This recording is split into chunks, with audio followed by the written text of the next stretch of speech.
In 1975, Kirkland College student Mary McNew and her Hamilton boyfriend were in a car accident. The accident left Mary's boyfriend dead and Mary paralyzed from the waist down.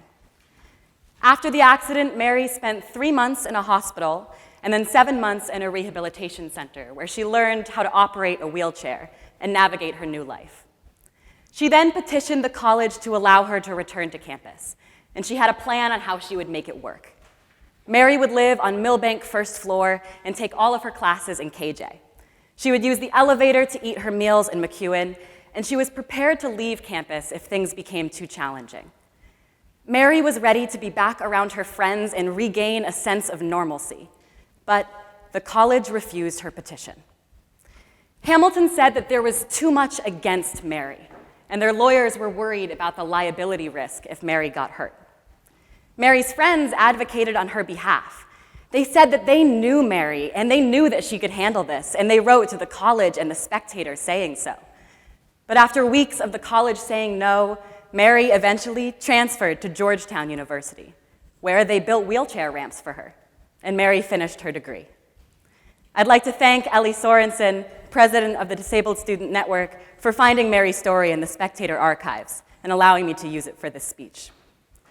Now, it's been 50 years since Hamilton refused to let Mary McNew return to campus, and a lot has changed since then. Section 504 of the 1973 Rehabilitation Act and the 1990 Americans with Disabilities Act, or ADA, mean that colleges can no longer discriminate against students on account of their disabilities. And yet, Hamilton remains a physically inaccessible space. Under the ADA, residence halls are considered support facilities and not part of the primary function of the college, and therefore they do not need to be ADA compliant. As a result, our only accessible dorm is Shenandoah, located down a steep hill and not feasible for wheelchair users. Many of our academic buildings lack ramps and elevators. Many of our push-button doors don't work. The door connecting McEwen with the elevator is always locked, and a wheelchair user couldn't get up onto this stage to participate in the public speaking competition. Now, I just mentioned a lot of things about physical disability, but I want to be clear, disability is not just mobility impairments. I'm talking everything from ADHD and dyslexia to audiovisual impairments to mobility impairments. Disability ranges, but it is helpful to conceptualize it under the same umbrella. Allow me to walk through how scholars in the field conceptualize and define disability. One key model is the social model, which claims people are not disabled by their physical impairments, but by societal barriers which limit and oppress them. For this, imagine someone in a wheelchair living in a wheelchair-accessible home. Within their home, they can get from room to room. They can reach things on their shelves. They can care for themselves and live without limitation. But when this wheelchair user goes out into the world and encounters a flight of stairs without a ramp, in that moment, they are experiencing disability. A physical barrier stands between them and their highest quality of life. From the social model, we learn to put the onus on society to change and become more accessible to disabled bodies. The social model stands in contrast with the outdated, although dominant, medical model. If we go back to our wheelchair example, the social model would say the problem here is that there is no accessible ramp. The medical model would say the problem here is that this person can't walk. The social model falls apart, however, when we consider disabilities which aren't just societally constructed, such as chronic pain. Someone with chronic pain will experience that pain whether or not there are social barriers, and this is where the human rights model of disability comes in. The human rights model claims that everyone has a set of inalienable rights, among which is access to education, and disability can never be used as a reason to deny a right. This model emphasizes dignity and recognizes that impairment is a natural part of human diversity.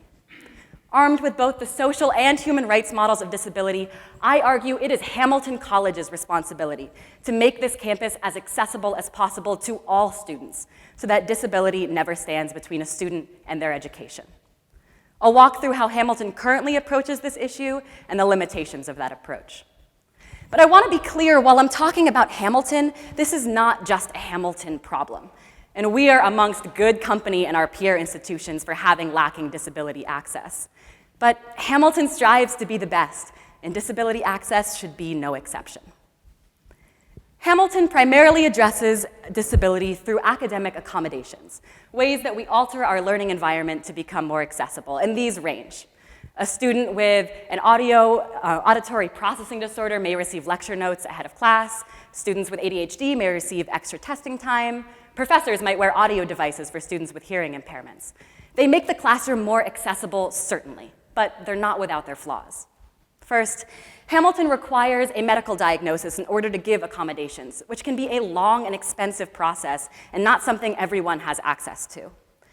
Hamilton doesn't require any faculty training on disability or accommodations, and therefore professor opinions vary. Some might even see accommodations as an unfair advantage in their class and make it difficult for students to access the accommodations that they are legally entitled to. Moreover, accommodations are like a Band-Aid. They are a one-off retrofit solution that fails to create lasting change. For example, if you have a student with a mobility impairment, Hamilton can simply move a single class to a new location for that one student in that one class at that one time. But they have no incentive to make all of their academic buildings accessible.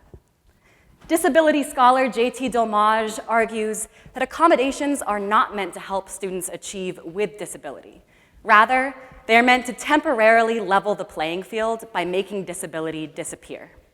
Students aren't meant to thrive with their disability, but in spite of it. Now, creating accessible spaces is a massive undertaking, and I don't claim to have all the answers. But I know that Hamilton can start by creating accessible dorms and dining, providing funding for medical testing, and requiring faculty training on disability and accommodations. This isn't everything, but it's a start.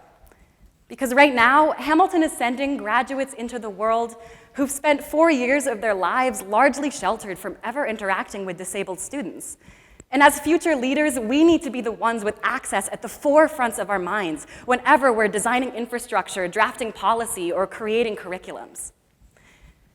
In order to become a more diverse, inclusive, and equitable space, Hamilton College needs to prioritize disability access. Thank you.